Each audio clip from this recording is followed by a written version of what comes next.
सर्दियों की सुबह थी। बेलवा गांव धुंध में लिपटा हुआ था। खेतों में हल्की ओस चमक रही थी, पर गांव के किनारे बनी एक टूटी फूटी झोपड़ी में गरीबी और भूख पसरी थी। उसी झोपड़ी में रहते थे बल्लू और उसकी माई। बल्लू बेटा, आज पेट में कुछ डाला तूने? तेरे चेहरे से तो लगता है कि रात से भूखा ही पड़ा है। खा लिया माई, तुम चिंता मत करो। देखो मैं कितना तगड़ा खड़ा हूँ। असलियत ये थी कि बल्लू ने कल से कुछ नहीं खाया था, लेकिन माँ को चिंता ना हो इसलिए वो झूठ बोलता रहा। अरे रे, माँ की आंखों से कुछ छुपा है क्या? तेरे गाल बिचक गए हैं, आवाज में दम नहीं है, और तू कहता है पेट भरा है। बेटा, भूख से इंसान का हौसला भी टूट जाता है। माई, भूख सह लूंगा मैं, लेकिन अगर तू रोएगी तो सहा नहीं जाएगा। तू चिंता मत कर, जंगल में कहीं फल फूल मिलेंगे, बकरियां चराने के साथ साथ पेट भी भर लूंगा। कब तक रे बेटा, कब तक ये आस लगाए रहेगा कि ऊपर वाला चमत्कार करेगा? आदमी को जीने के लिए रोटी चाहिए, भगवान के भरोसे पेट कब तक भरेगा? बस कुछ दिन और माई, एक दिन भगवान हमारी भी सुनेगा। इतना कहकर बल्लू ने अपनी पुरानी बांस की लाठी उठाई और बकरियों को लेकर निकल पड़ा। रास्ते में चौपाल पर बैठे गांव वाले उसे देखते ही हंसने लगे। अरे देखो देखो, बल्लू बकरियां वाला आ रहा है। लगता है आज भी खाली पेट जंगल जाएगा। अरे भाई, गरीब की थाली में कब रोटी ठहरती है? उसका तो साया भी भूखा रहता है। राम राम बल्लू, आज भगवान से कहना तेरी किस्मत पलट दे, वरना तू तो ऐसे ही गली गली भटकेगा। बल्लू चुप रहा। उसके मन में हर बार ये ताने तीर की तरह लगते थे, लेकिन उसने जवाब नहीं दिया। जंगल पहुंचकर बल्लू ने बकरियां छोड़ दी। वो पास की पगडंडी पर बैठा। तभी झाड़ियों से अचानक सरसराहट सुनाई दी। कौन है वहां? कुछ देर बाद उसने पास जाकर देखा, एक सुंदर नीलकंठ पक्षी जमीन पर पड़ा है। वो बुरी तरह से घायल था और हाफ रहा था।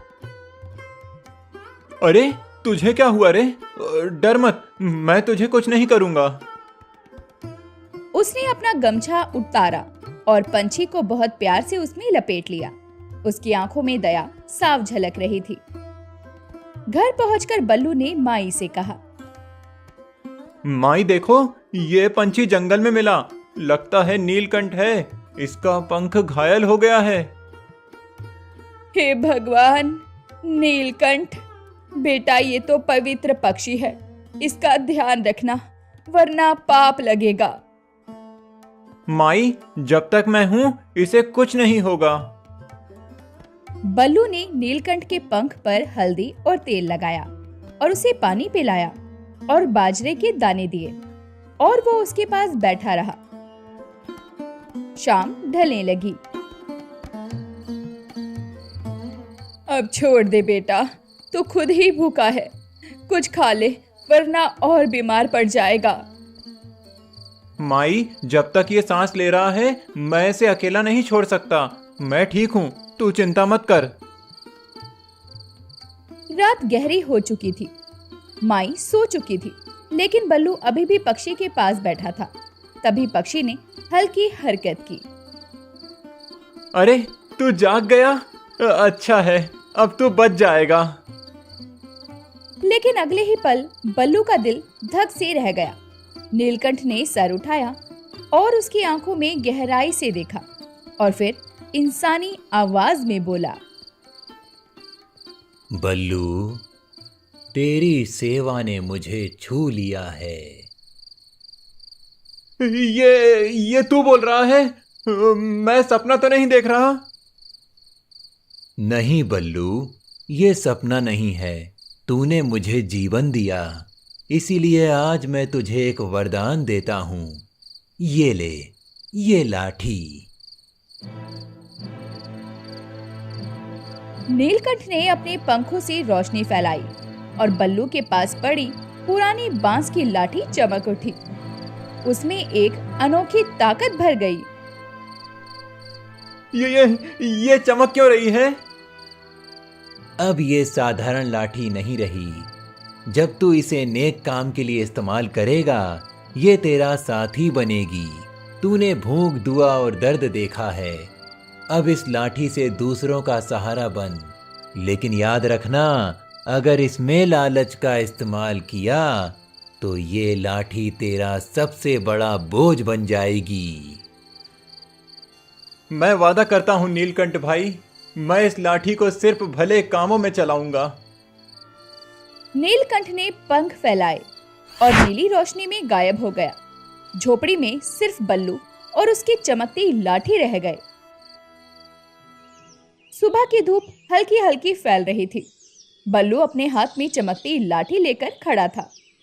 पूरी रात वो जागता रहा, सोचता रहा, क्या सचमुच ये लाठी अब जादुई है या मैं कोई सपना देख रहा हूं। उसके मन में डर और उत्साह दोनों थे। बल्लू बेटा, तू कब से लाठी को घूर रहा है? क्या हो गया तुझे? माई, ये वही लाठी है, लेकिन इसमें कुछ अजीब चमक रहा है। कल रात नीलकंठ भाई ने कहा था इसमें कुछ ताकत है। मैं तो समझ ही नहीं पा रहा। पगला मत रे, लाठी तो लाठी ही है। हाँ, तूने अगर नेकी की है तो भगवान तुझे आशीर्वाद देंगे, मगर ये चमक तमक पर ज्यादा भरोसा मत कर। नहीं माई, ये साधारण नहीं रही। आज मैं इसे परख कर देखूंगा। बल्लू अब बकरियों को लेकर जंगल की ओर चल पड़ा। हाथ में वही लाठी थी। दिल में डर भी था और उम्मीद भी। जंगल में बकरियां घास चर रही थी। तभी झाड़ियों में से गुर्राने की आवाज आई। बल्लू ने देखा एक बड़ा भेड़िया घात लगाए बैठा था। बाकी बकरियां घबरा गई और भागने लगी। अरे बाप रे बाप, ये तो सीधा हमला करेगा। बल्लू ने हिम्मत करके लाठी जमीन पर पटकी। जैसे ही लाठी गिरी, जमीन से एक तेज आवाज पैदा हुई। भेड़िया डरकर उल्टा भाग गया। बकरियां शांत होकर बल्लू के पास लौट आई। सच, ये लाठी सच में जादुई है। भेड़िया ऐसे ही भाग गया। हे भगवान! कुछ देर बाद बल्लू को भूख लगी। पेट में अजीब सी जलन होने लगी। माई तो भूखी है, मैं भी भूखा हूँ। काश थोड़ी रोटी मिल जाती। उसने फिर लाठी जमीन पर टेकी और मन ही मन सोचा, थोड़ा खाना मिल जाए। तभी उसके सामने पत्तों से बनी एक थाली प्रकट हो गई, जिसमें बाजरे की रोटियां और थोड़ा दूध रखा था। अरे वाह, ये तो सच्ची रोटियां हैं और दूध भी। शाम को बल्लू वो रोटी और दूध लेकर घर पहुंचा। बल्लू, ये रोटियां कहां से आई? मैंने तो कुछ पकाया ही नहीं।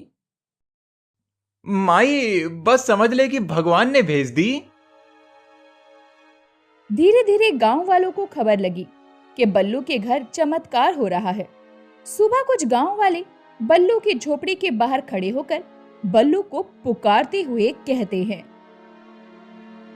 बल्लू भाई, सुना है तेरे पास कोई ऐसी ताकत आ गई है कि भूखा पेट भर सकता है। मेरे बच्चे ने कल से कुछ नहीं खाया, तो गरीब है, हम भी गरीब हैं। तेरा भला हो, हमें थोड़ा दे दे। तभी बल्लू बाहर आकर कहता है, भैया बहन, जो मुझे मिला है वो सबके लिए है। इतना कहकर उसने लाठी जमीन पर टेकी। अचानक वहां अनाज की छोटी सी गठरी और रोटियां प्रकट हो गई। गांव वाले खुशी से झूम उठे। बल्लू भाई, तू तो देवता निकला। भगवान तेरा भला करे। तूने हमारे बच्चों का पेट भर दिया बल्लू, अब हमें भूख से डर नहीं लगेगा।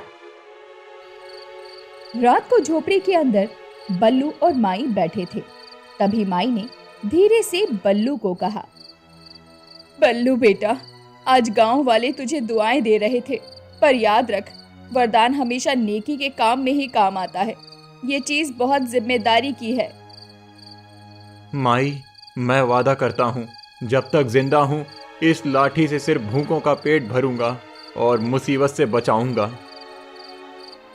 बस बेटा, यही तेरी सबसे बड़ी अमीरी है। कुछ दिनों में ही बल्लू और उसकी लाठी का चमत्कार पूरे गांव में चर्चा का विषय बन गया। लोग चौपाल पे अब सिर्फ उसकी ही बातें करते थे। भैया, बल्लू की लाठी से तो भूख मिट रही है, अब गांव में कोई बच्चा रोता नहीं। अरे हाँ, अब चूल्हे में धुआं उठता है, औरतें गुनगुनाती हैं, ये सब बल्लू की वजह से हुआ है। सिर्फ गांव ही क्यों, अगर राजा को पता चला तो वो तो बल्लू को अपने पास बुला लेगा। हाँ हाँ, अगर राजा खुश हो गया तो बेलवा गांव का नाम पूरे राज्य में रोशन होगा। मगर पास खड़ा साहूकार कालूराम ये सारी बातें सुनते ही चाल चलने का मन बना लेता है और उसने मन ही मन कहा, ये लाठी अगर मेरे हाथ लग जाए तो मैं पूरे जिले का मालिक बन जाऊंगा। इस गरीब के पास इसका कोई मतलब नहीं। अब रात को कालूराम बल्लू की झोपड़ी पर जा पहुंचा और बल्लू से मीठी आवाज में कहा, राम राम बल्लू भाई। अरे कालूराम भैया, इतनी रात गए, सब कुशल तो है? सब कुशल है रे, बस तुझे मिलने चला आया। देखो, पूरे गांव में तेरी जय जयकार हो रही है। सोच, अगर तू दरबार जाकर राजा को ये लाठी दिखाए तो कितना नाम होगा तेरा। राजा तो तुझे सोने चांदी से लाद देगा। मुझे सोने चांदी से क्या लेना कालूराम भैया, मेरा मकसद तो भूखों को खाना खिलाना है। अरे बावले, अगर तेरे पास सोना होगा, दौलत होगी, तो तू और भी ज्यादा लोगों का भला कर पाएगा। बड़ी ताकत के लिए बड़ा साधन चाहिए। ये बात तो सही है। कालूराम के शब्दों ने बल्लू के मन में एक छोटी सी चिंगारी जलाई। उसे लगा कि अगर राजा खुश हो गया तो गांव का भला होगा। अगली सुबह माई ने बल्लू से कहा, बेटा, तू दरबार जाने की सोच रहा है क्या?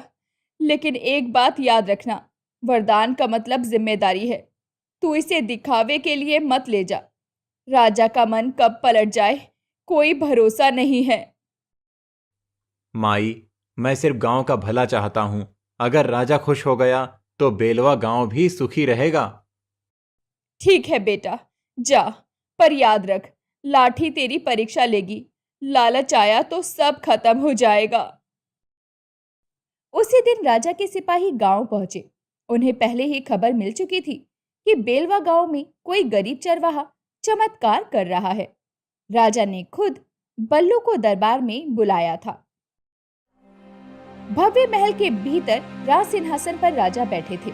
दरबारियों की भीड़ लगी थी। बल्लू हाथ में लाठी लिए दरबार में पहुंचा। तो तू है वो बल्लू जिसके बारे में मैंने सुना है कि भूखों का पेट भर देता है? जी महाराज, ये सब नीलकंठ पंछी का आशीर्वाद है। अच्छा, तो दिखा हमें भी तेरा चमत्कार। बल्लू ने लाठी जमीन पर टेकी और मन ही मन कहा, दरबार में बैठे सभी लोगों को आज भरपेट भोजन मिल जाए। अगले ही पल सामने बड़ी बड़ी थालियों में खाना प्रकट हो गया। अरे वाह, शाबाश बल्लू, तूने सबका दिल जीत लिया। आज से तू मेरा अतिथि है, तुझे इनाम मिलेगा। राजा ने बल्लू को चांदी के सिक्कों से भरी थैली दी। बल्लू ने झूमकर स्वीकार किया, लेकिन उसके दिल में लालच नहीं था। लेकिन कालूराम, जो दरबार में ही मौजूद था, और उसने ही राजा को ये जादुई लॉटरी वाली खबर बताई थी, अब उसने राजा के कान में फुसफुसा कर कहा, महाराज, ये लाठी तो सोना भी निकाल सकती है। इसे कहिए आपके खजाने को दोगुना कर दे। हाँ बल्लू, अगर तेरी लाठी इतनी शक्तिशाली है तो हमारे लिए सोने का पहाड़ बना। महाराज, ये लाठी भूख मिटाने के लिए है, धन बरसाने के लिए नहीं। तो तू हमारी आज्ञा टाल रहा है। महाराज, ये गरीब है, डर रहा है, इसे थोड़ा दबाव दीजिए, ये सब कर देगा। बल्लू के मन में उथल पुथल मच गई। माई की बात याद आई, लाठी तेरी परीक्षा लेगी। लेकिन उसने सोचा, अगर मैं सोना निकाल दूं तो राजा खुश होगा और गांव को फायदा मिलेगा। महाराज, मैं कोशिश करता हूँ। उसने लाठी जमीन पर पटकी और मन में ख्वाहिश की, सोना आ जाए।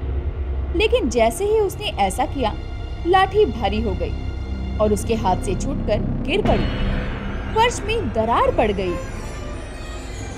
अरे ये क्या हो गया? जमीन फट गई, ये तो अनर्थ है।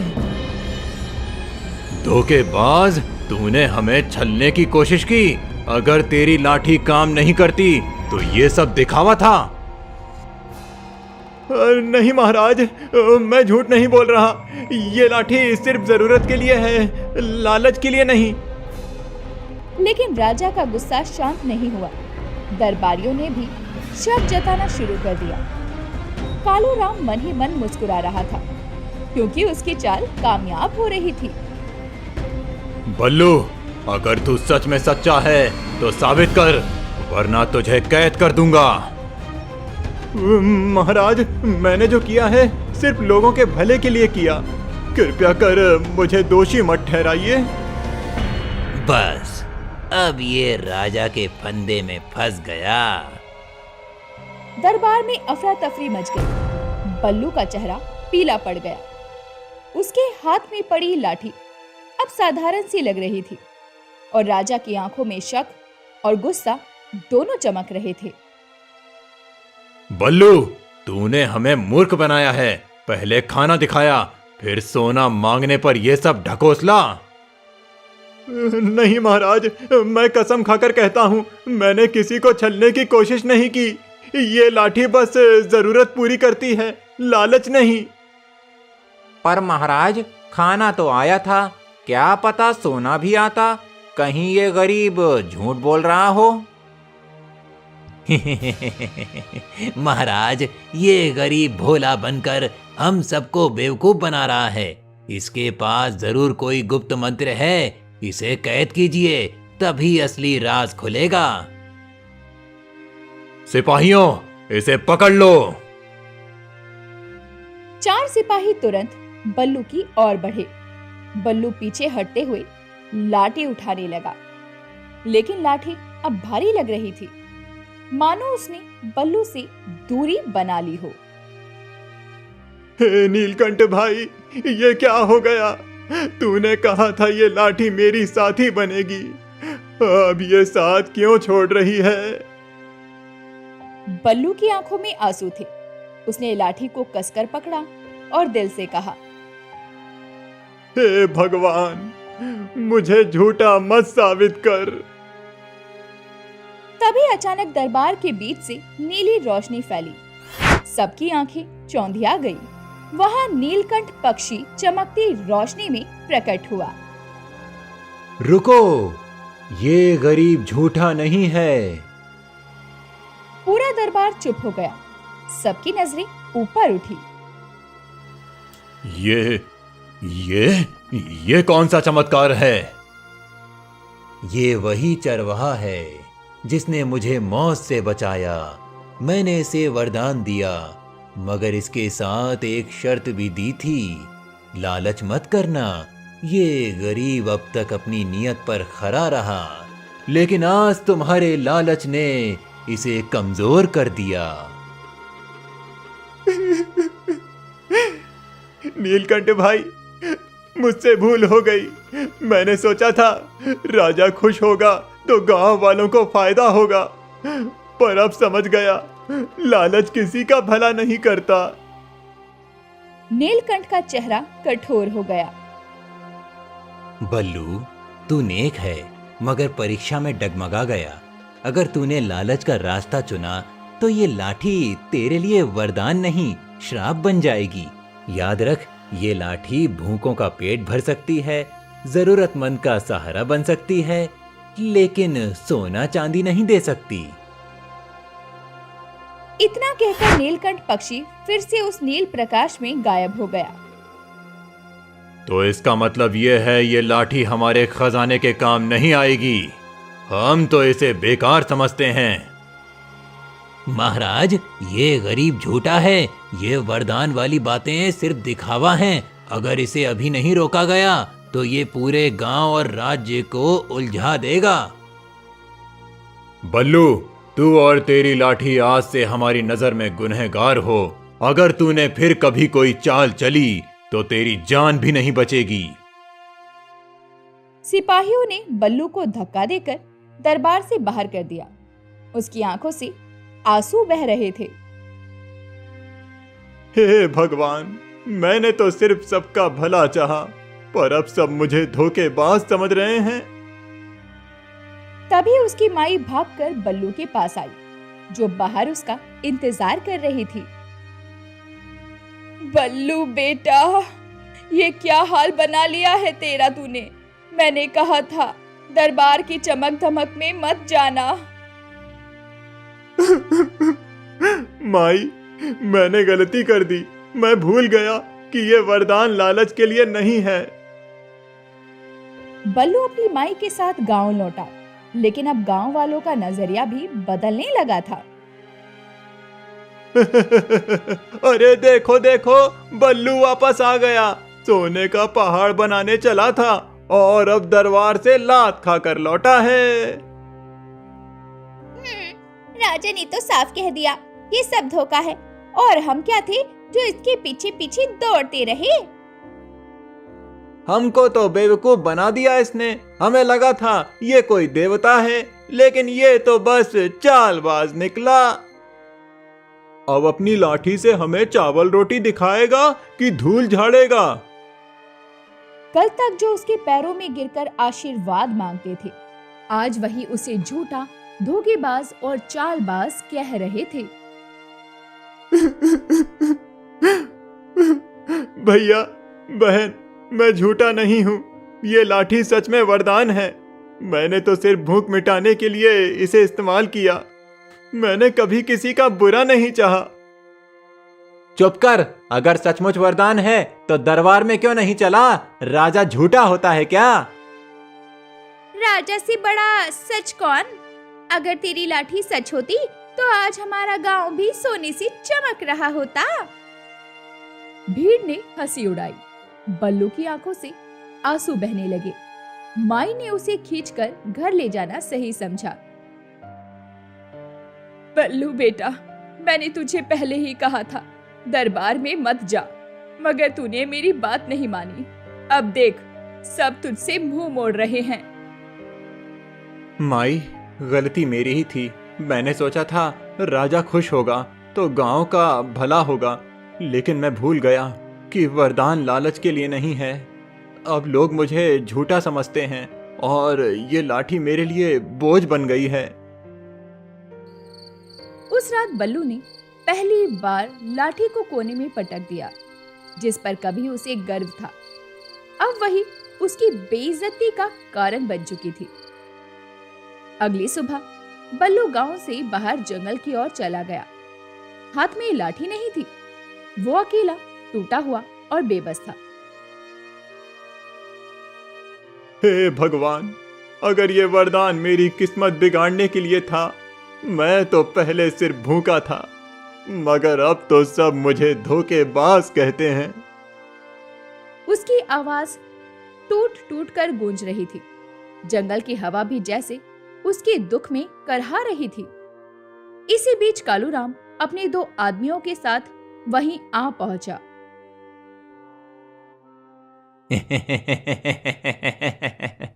अरे अरे, देखो तो हमारे बल्लू महाराज रो रहे हैं। क्यों रे, सोने का पहाड़ बना दिया कि खड्डा ही खोद दिया? कालूराम, तू ही था ना जिसने राजा को उकसाया? तूने ही मेरी नीयत पर शक करवाया। अरे मूर्ख, तू सोचता है इतनी बड़ी ताकत तुझ जैसे गरीब के लिए बनी है? ये लाठी मेरे हाथ में आनी चाहिए थी। तू इसके काबिल ही नहीं है। ताकत सिर्फ दूसरों की मदद के लिए है कालूराम, तुझ जैसे लालची के लिए नहीं। बहुत बड़ी बड़ी बातें करता है रे। देख लेना, ये लाठी एक दिन मेरे हाथ आएगी और तब मैं ही इस गांव का मालिक बनूंगा। कालूराम वहां से चला गया, लेकिन उसकी आंखों में चालाकी साफ चमक रही थी।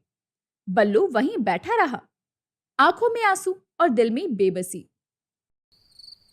रात को झोपड़ी में माई बल्लू से कहती है, बेटा हार मत मान, भगवान सब देख रहा है, एक दिन सब सच सामने आ जाएगा।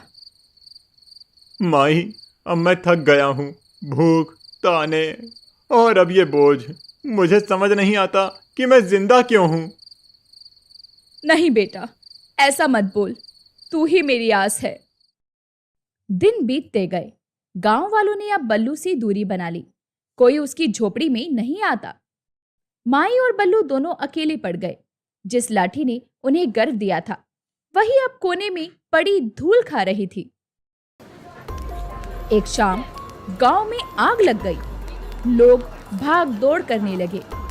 कई घर जलने लगे। सब लोग भागकर बल्लू के पास आ गए। बल्लू, तेरे पास तो जादुई लाठी है, चल हमारी आग बुझा दे।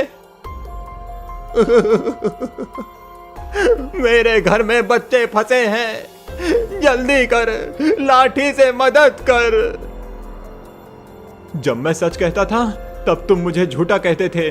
अब जब मुसीबत आई तो मेरे पास दौड़े चले आए। क्यों, मैं कोई खिलौना हूं क्या? लेकिन बल्लू ने इंसानियत के बारे में सोच के लाठी उठाई और आग की ओर भागा। उसने जोर से जमीन पर लाठी पटकी और मन ही मन प्रार्थना की, हे भगवान, मासूम बच्चों को बचा ले। अचानक आसमान से बिन मौसमी बारिश शुरू हुई और धीरे धीरे आग शांत हो गई। देखा, लाठी सचमुच जादुई है।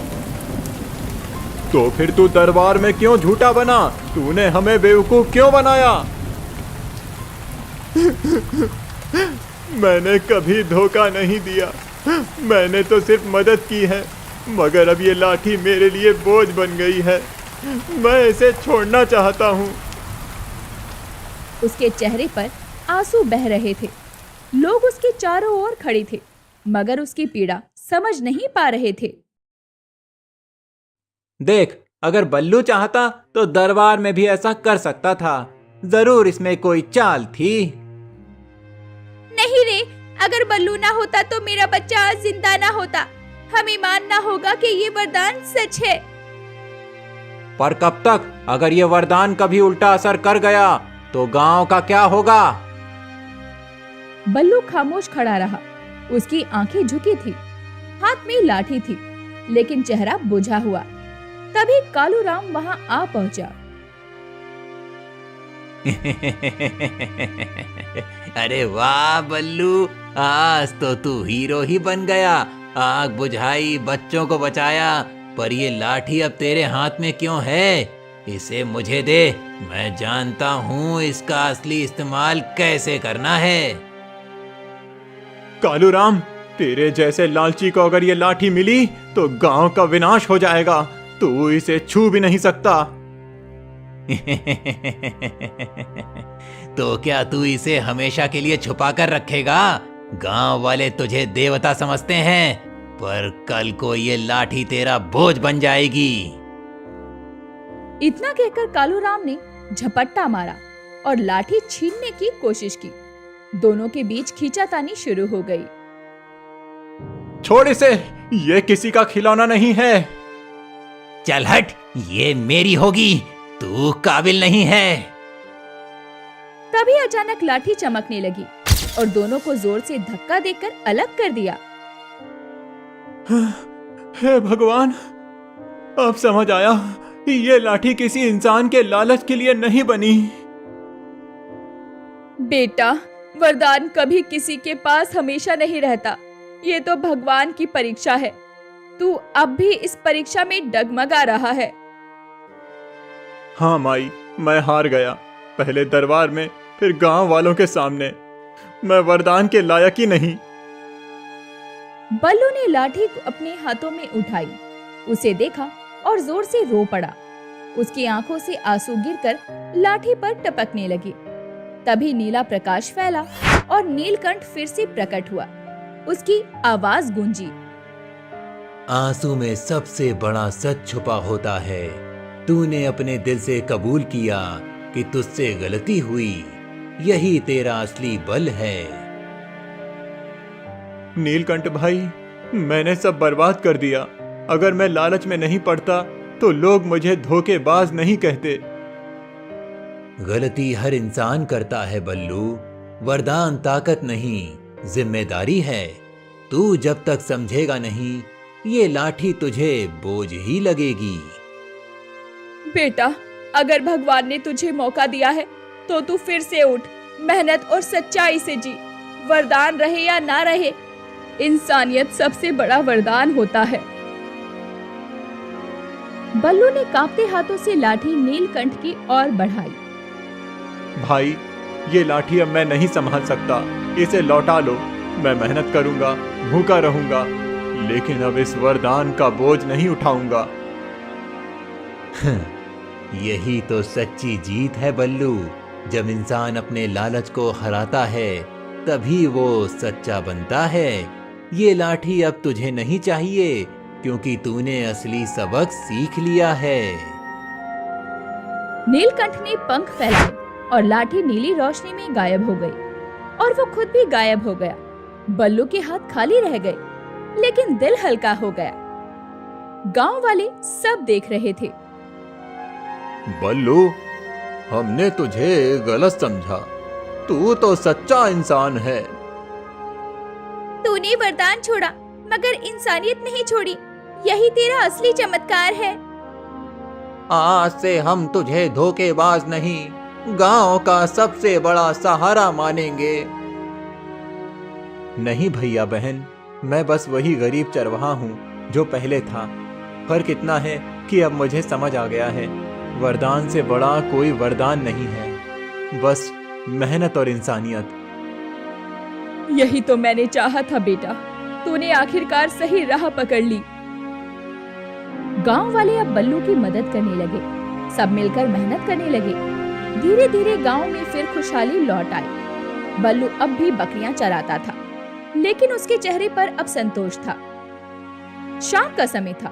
बल्लू बकरियां लेकर पहाड़ी पर बैठा था। सूरज ढल रहा था।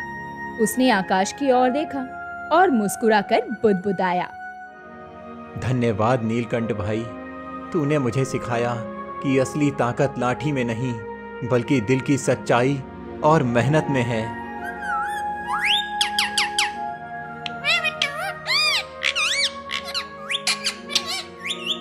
तो दोस्तों, ऐसी ही अनोखी और रसभरी कहानियां देखने के लिए हमारे चैनल को सब्सक्राइब करें।